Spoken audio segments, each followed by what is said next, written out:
sempan niki kula ngerti timbali wonten mriki saking sowan wonten olan alun-alun kelas. Alun-alun rasa kesusu sing mbakku kowe iso basa Jawa sing alus sampe wis nyenengke ning rasa kesusu ya. Terus dalam acara apa? Dadi kowe men ngerti. Nggih, dalam acara niki wakantosipun peresmian gedung inspektorat nggih. Gedungipun sekawan, papat iki sekawan ya. Papat sekawan. Papat niku sekawan ingkang napa niki wau napa kula ngemirengke ingkang wonten ngajeng wau katosipun. Ngajeng wau. Wonten napa naminipun wonten kecamatan, gedung kecamatan Kemalangan, katosipun terus wonten gedung informatika nggih. Kominfo. Nggih. Katosipun iku kalih sekretariat DPRD Klaten nggih. Kalih niki inspektorat niku sing kalih larang dhewe. Nggih mugi-mugi nggih kula pangajeng kajeng kula. Terus ora tak benerke terus. Kowe ajaran akhir kok ya.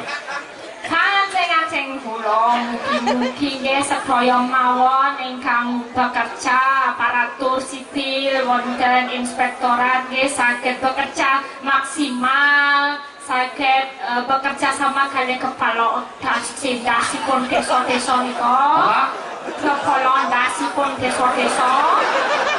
Si. Maksudnya gas desa itu Kepala desa desanipun tambahin gas. Nggih, basa Jawanipun Kepalanipun desa-desa. Nggih, mugi-mugi sakit bekerja sama dengan baik.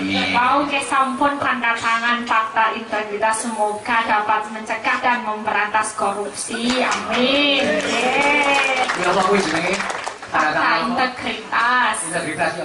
Ya kuwi kok dadi berjanji sepakai kuwi berjanji dia berfungsi sesuai peraturan perundang-undangan dan dia berjanji dinggo ora korupsi ngono lho Pak. Oh, ya untuk melakukan tugas dengan baik. Jenenge apa? Fakta integritas. Fakta integritas. Ya Pak Seno barang ya kudune tanda tangan. Dadi nek entuk saweran ki aja dijupuk. Ojo seket Matang apa? Iki duit di nyanceh iki duit ya lumayan ki nggo mangan sesasine aku sedeng iki.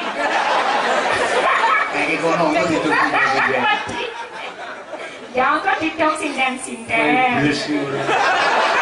Kamu urung disenggol, urung dihitung, kok wis disebut. Kayak duit dibuang-buang, duit ini berguna. Masalahnya tolok, wong aku ora tau motong kok. Oh iya, denane. Caranya talang teles. Apa? Talang ku teles. Ojo nek iso talang ki ojo teles. Nek pancen bantu ya bantu lahir batin. Ojo duwe pengaruh-pengaruh apa-apa kuwi ora apik, ora becik. Leres menika. Wah, niki nek menawi Bu Bupati saged wonten mriki dipersani seluruh dunia lho, Bu. Iya. Oke, kembang kalih kula, najan kula radiedan tapi kula boten berakot kok. Sadar dhewe to. Iya, suwe-suwe sadar nek rada edan. Dewa tersembah nuwun. Mugi saged kasempatan. Nggih. Matur suwun ya. Karo apa arep ngaturke apa? Seneng kowe sowan ning kutha Klaten kene. Seneng banget niki. Saiki mulai nyenengke, luwih nyenengke meneh. Wis ora ana apa perbedaan antaraning gaya Jogja karo gaya Klaten. Enjih wonten. Nyatane awak dhewe sowan mrene sing nonton yo akeh yo nok sing iso nampa gagrang ayu yo luar biasa. Padahal niki pusat seniman nggih Pak niki, seniman klasik napa mawon wonten mriki. Heeh, dalange yo apik-apik. Dalang kata seniman-seniman. Pemendang, pengrawit yo luar biasa. Yo kula pancen iki anu apa jenenge ana dalang apik, laris mesti asale saka Klaten. Oh iya, mesti darah Klaten. Pak Seno wonten karang mriki. Ana, asline aku ana ning aku ora iso ngurutke. Malah ngaku. Aku ceneng. Aku cerita tenan. Oh iya tenan. Ana Mas Kasing iki lho. Nanti aku biyen tau kate karo Suwargi Pak Bapak dikestik kuwi kowe dolan ning soran. Wong kowe iki jandane ora dalang yojo. Sing yojo iki mung sandhangamu keprakmu. Nek getihmu iki getih Klaten. Lho ning aku rung sempat sowan. Pak dhewe sedo. Lah, aku nyuwun prisa karo Mas Kasim kuwi. Mas Kasim ora iso nyejarahke. Mergo kuwi yo bodho.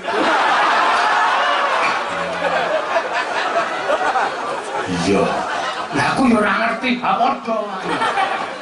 Ning asline ana wonten mriki dalah Klaten. Makane yo saiki kaya ngene melok tenan.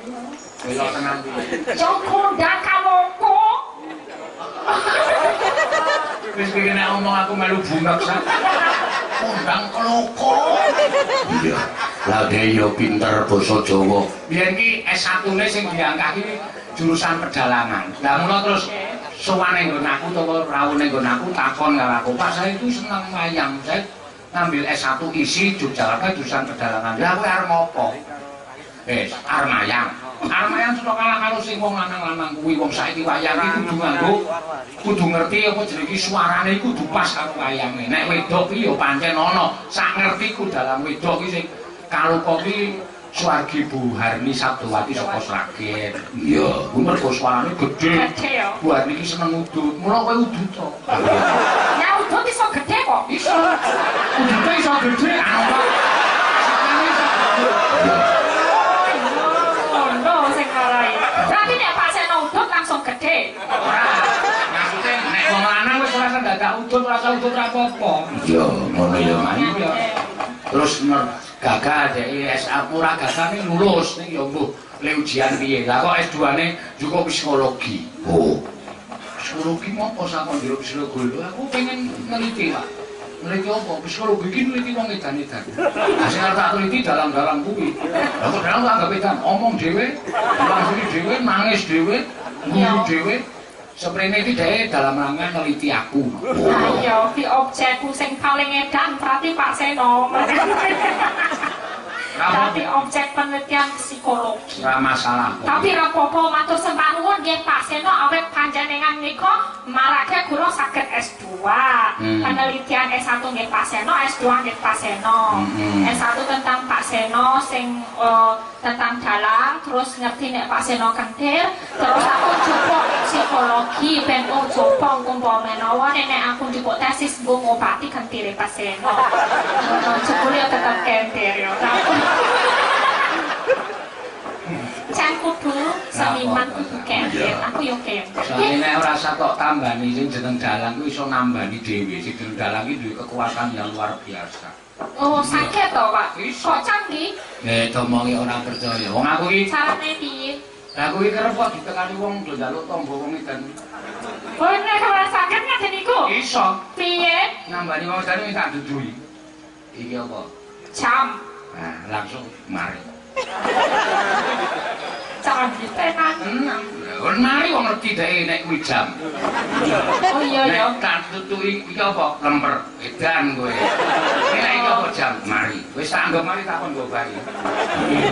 Bener ya, Mas. Iya. Jadi rasa datang model psikologi kabeh wis lancar. Ngono ya.